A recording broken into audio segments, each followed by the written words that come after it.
اگر پیرالل مخلوقات کا کام ہمارے معاملات میں دخل دینا ہوتا یا ہمارے دماغ کو کنٹرول کرنا ہوتا تو پھر حشرات الارض بھی کرتے، چرند پرند بھی کرتے. لیکن یہ ہمارے دماغ کا ایک تخیل ہے کہ ہم زیادہ ڈرامائی چیزوں کو اٹریکٹ کرتے ہیں، وہ ہمیں زیادہ اپیل کرتی ہیں. دوسرا اس میں کلچرل پرسپیکٹو بھی ہے جو کہ اب یہ بہت پریویل کر رہا ہے اور بہت زیادہ ہو رہا ہے لوگوں کے ذہنوں میں. وہ یہ بھی ہے کہ ایک کلاسیکل کنڈیشننگ بھی ہوتی ہے لوگوں کی کہ جیسے بچپن میں ہم ہر بچے کو بھوت سے ڈراتے ہیں، جن سے ڈراتے ہیں، بوئی کہتے ہیں. بالکل. جب پنشمنٹ دینی ہے تو جن یا بھوت کی بات کرتے ہیں، جب کوئی ری انفورسمنٹ دینی ہے یا اس کو انعام دینا ہے تو کہتے ہیں جی پریاں تمہیں دے کر گئی تھیں ہمارے پاس، یا پریاں آ کے تمہیں یہ انعام دیں گی.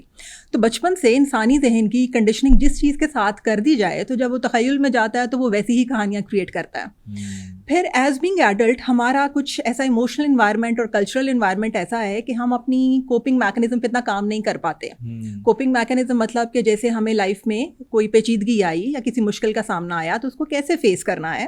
تو چونکہ ہمیں ایکٹیو کوپنگ کا معلوم نہیں ہوتا، سکھائی نہیں جاتی، ہمارا زیادہ رونے دھونے پہ یا ایموشنل فوکس کوپنگ پہ زیادہ زور رہتا ہے، تو پھر ہمارا ذہن ڈفرینٹ کہانیاں بننے لگتا ہے اس سے کوپ کرنے کے لیے، جس کو کہ ہم اپنی ٹرمینالوجی میں ڈیفینس میکینزم بھی کہتے ہیں، اور اس کے پیچھے انزائٹی ہوتی ہے.